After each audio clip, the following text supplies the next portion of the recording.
Well, hello YouTube, it's me Fortmaster, and welcome back to another Speed TV reaction, and this is theoretically possible events in Fnaf 2. So, I haven't actually uploaded the first of these yet, but I just had fun with some of the absurdity and, the random number generator jank that some of the theoretical events in Fnaf 1 were, so I decided, hey, why don't we continue on to FNAF 2? So, I mean, honestly, I really don't have anything much to say on this, just besides, the first video was a short, fun little romp of, seeing, theoretically just Freddy or the other animatronics just never appearing or just never moving due to, due to their code being, funky and stupid and stuff like that. So I hope to see more of that in this video. So, of course, as always, original video is linked in the description if you haven't seen it yet for some reason. Corner video will lead to my Let's Play of the day. And if you like this video or any other video that I make, I'd very much appreciate it if you gave the video a like and subscribe to my channel, because over 3/4 of the people that watch my videos aren't subscribed, and I'd very much like that to change, because my next big goal is to hopefully hit 6,000 subscribers by the end of the year. But yeah, with all that out of the way, let's get this thing started then, shall we? Hey guys. I didn't really expect my previous video to blow up the way it did, so thank you. And a lot of you requested that I make another video for FNAF 2. So, here it is. If you didn't know, this video is about all of the random events in FNAF 2 and what can theoretically happen with them. There's a lot of crazy and weird things that are technically possible in the second game. But before I get into that, I want to fix some mistakes that I made last time. Oh, okay. In the previous video, I said that it's possible to set each animatronic to 19 on the custom night and win by doing nothing. But that was a lie. Oh. Since the AI levels increase throughout the night and Freddy can't move until the others do, the highest numbers you can actually set are 20, 16, 17, and 17. Oh, I also mentioned that the shortest time Freddy can kill you after a power out is 12 seconds. But it's actually 7 seconds, as pointed out by this commenter. Anyways, let's get into FNAF 2. Every time you lift down the camera, and when the night starts, the game will generate a random number from 0 to 999. If this number is equal to 9, then JJ will be under the desk. If this number is equal to 3, then an endoskeleton will be in the left vent. Wait, so literally both of these events have, literally a 0.1% chance of happening? Huh, interesting. I mean, okay, so actually thinking back, to all, the old, FNAF 2 Let's Plays I watched back in the day, I remember seeing JJ a couple of times. I don't think I ever saw the Endo Easter egg in any of those, in any of those playthroughs. It is technically possible for JJ to be under your desk the entire night. Technically. Or it's possible for the endoskeleton to be in the vent the entire night. I wonder if that ruins any of the, the animatronics that go through that vent's pathfinder. It's oh, there's something in there, but... Although his sprite does get overwritten by other animatronics. There you go, but he's still there. I guess just hiding behind them. There are other Easter eggs, such as Shadow Freddy and an endoskeleton in the prize corner, but they're just a 1 in 10 chance, so it's nothing too crazy. Okay. What is worth mentioning, though, is that it's actually possible for the endoskeleton to be in the vent and the prize corner at the same time. That's right, there's 2 of them.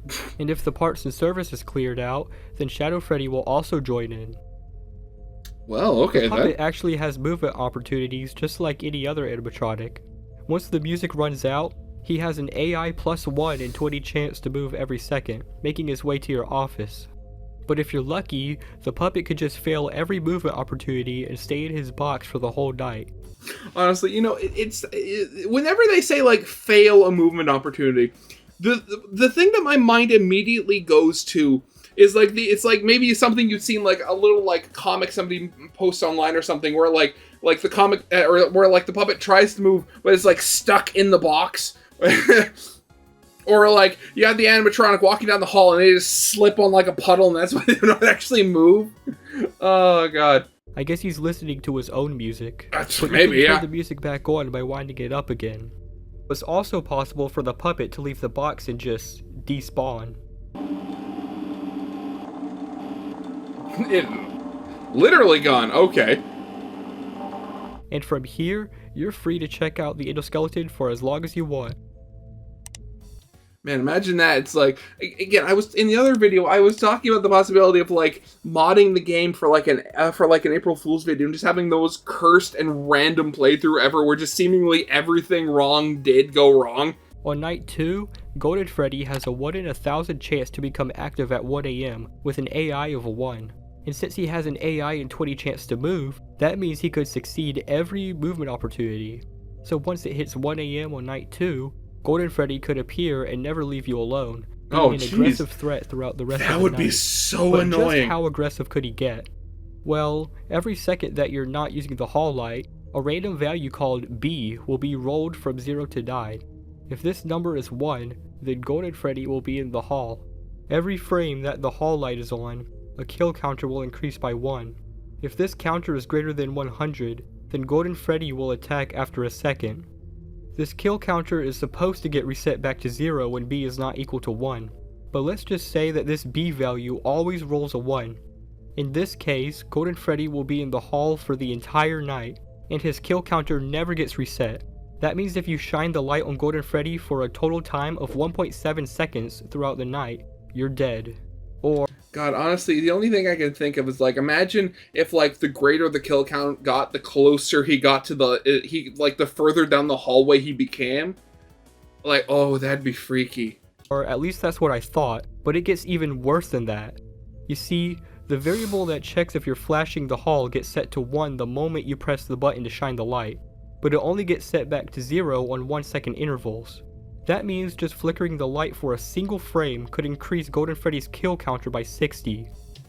Wait, really? Oh, wow. Okay, that's horrible.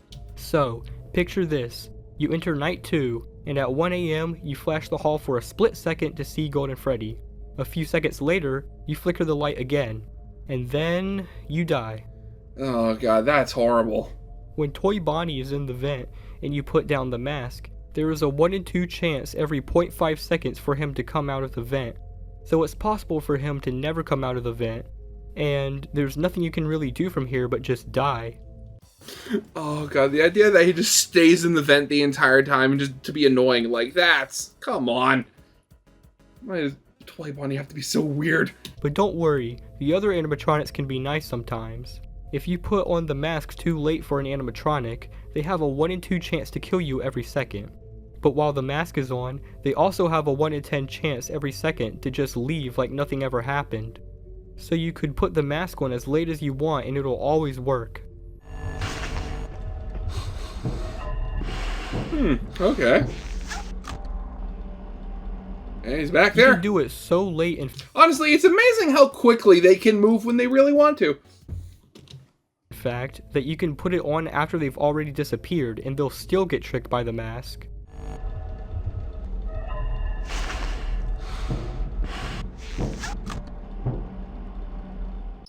Again, the code. Oh god, what is it with these super popular old indie games and just having such atrocious code?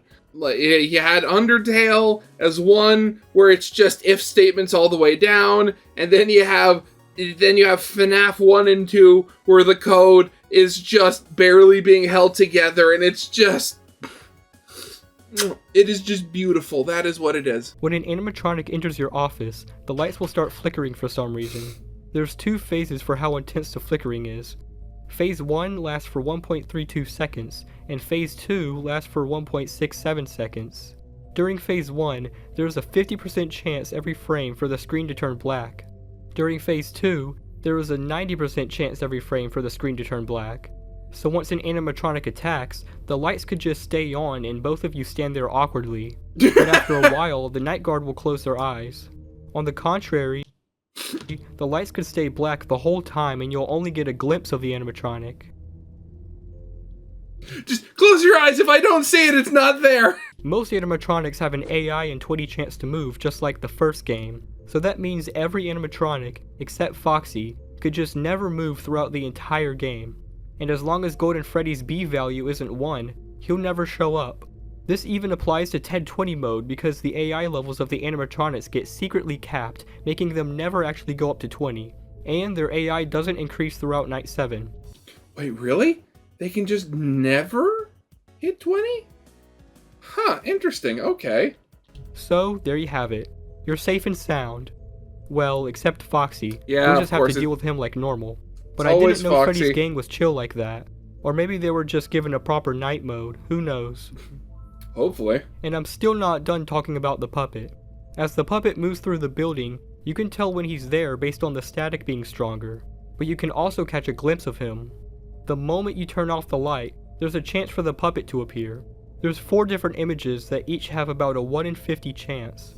Wait a second. I thought this picture right here, the last one, I thought that was like, that wasn't in the game. That was like, that was removed or not like set to be used or something. But the 4th one can only appear after flashing the light several times. These images will also have a random transparency, so they can be nearly invisible at times.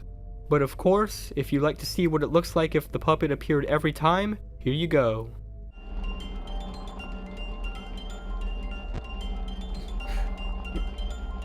It's just like the picture where the puppet's like this. Like that is just such an unfortunate position.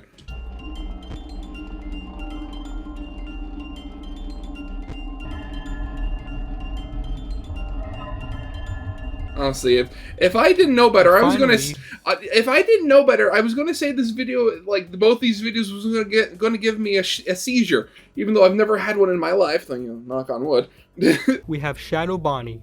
Every time you lift down the cameras, there is a 1 in 16,384 chance for him to appear. Honestly, like I really, if I ever had the chance, I'd honestly ask, Scott, like, why did he choose some of these,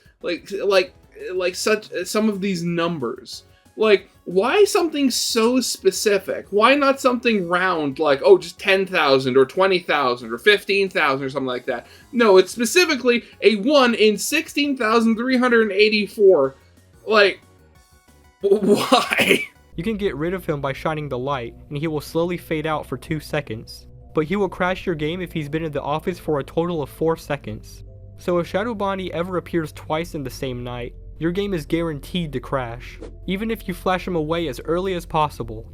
So if you were really unlucky/lucky to get Shadow Bonnie every time you lifted down the camera, I guess the game would be impossible for you. It would literally. But you could do. I only just saw what the search history was. Okay. This, I guess, but I don't really know what to call this. Seizure warning. That's what. That's all I found from the office sections. But now it's time to look at other parts of the game. On the 6 AM screen, there is a 1 in 5 chance for it to create a piece of confetti every 0.05 seconds, and only 20 pieces of confetti can be on screen at once. Each piece of confetti has a lot of beautiful randomization that just gives life to an otherwise dark screen. Oh, so, okay. Here's what it looks like after I ruined it. It's just gonna be nothing. Of course, the randomization is literally, you know, position and stuff like that. Okay. Okay. It just falls down in a single sad line. In the dream sequences, every 0.1 seconds, a variable will be set to a random number between 1 and 10. If this number is greater than 6, then static will flash on the screen, and if the number is 10, then the static will flash even stronger. So it's possible for the dream sequence to look like this. Oh. It kind of looks like you're watching it through a camera. Does it? I can't see anything. That just looks like I'm staring at a staticky screen. Honestly, I cannot imagine what that's doing to, like, the video bit rate. Game Take Cake to the Children, once Purple Guy enters his car, there is a 1 in 2 chance every second for the puppet to jump scare you, ending the game. So it's possible to get softlocked here. Just eternally stuck in a room full of screaming children, knowing that you should have been free a long time ago. Every second is a chance for freedom, but we don't do chances here. Honestly, sounds like normal retail, isn't it? And that red screen that shows up before and after the minigames could just have a single red bar. I just thought that was worth mentioning.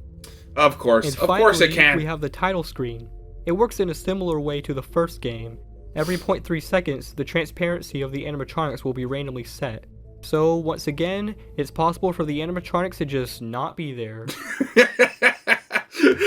Honestly, like, I don't know what it is. It's the fact that it's like, oh, they're just not there. I just find that so funny. I don't know why, honestly. And once again, it's possible for it to get stuck on one of the twitching poses forever. It's just a 1 in 50 chance every 0.1 seconds. But you know something else it could do? This. It's always I call it the Withered Shuffle. That's all the things I could find in FNAF 2. There is something I would like to mention though, which a lot of people pointed out in my last video, Oh, what? which is that computers aren't truly random and they use algorithms to come up with random numbers. So the question is, are these random events actually 100% impossible? Well, probably, but these videos are just for fun. Yeah, And of course. There are some TAS runs that manipulate the RNG in a similar way. So Wait, green run with 105% power? Wow, okay. Again, what did I say about, these click team games being just so broken? So I figured it's a concept already accepted by the FNAF community. But at the end of the day, anything is possible with bit shifts. Anyways, thank you for watching, and be sure to check the comments for any corrections, since I do tend to be confidently incorrect at times. If you'd like for me to continue As the you series, should be. please leave a comment letting me know. But that's all for now.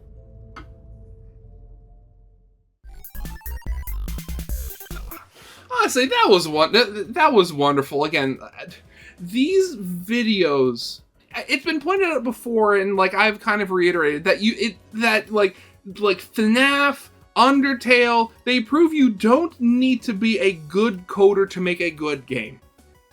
Honestly, like with FNAF and some of these other games, it seems like the jank is more of a feature than anything else.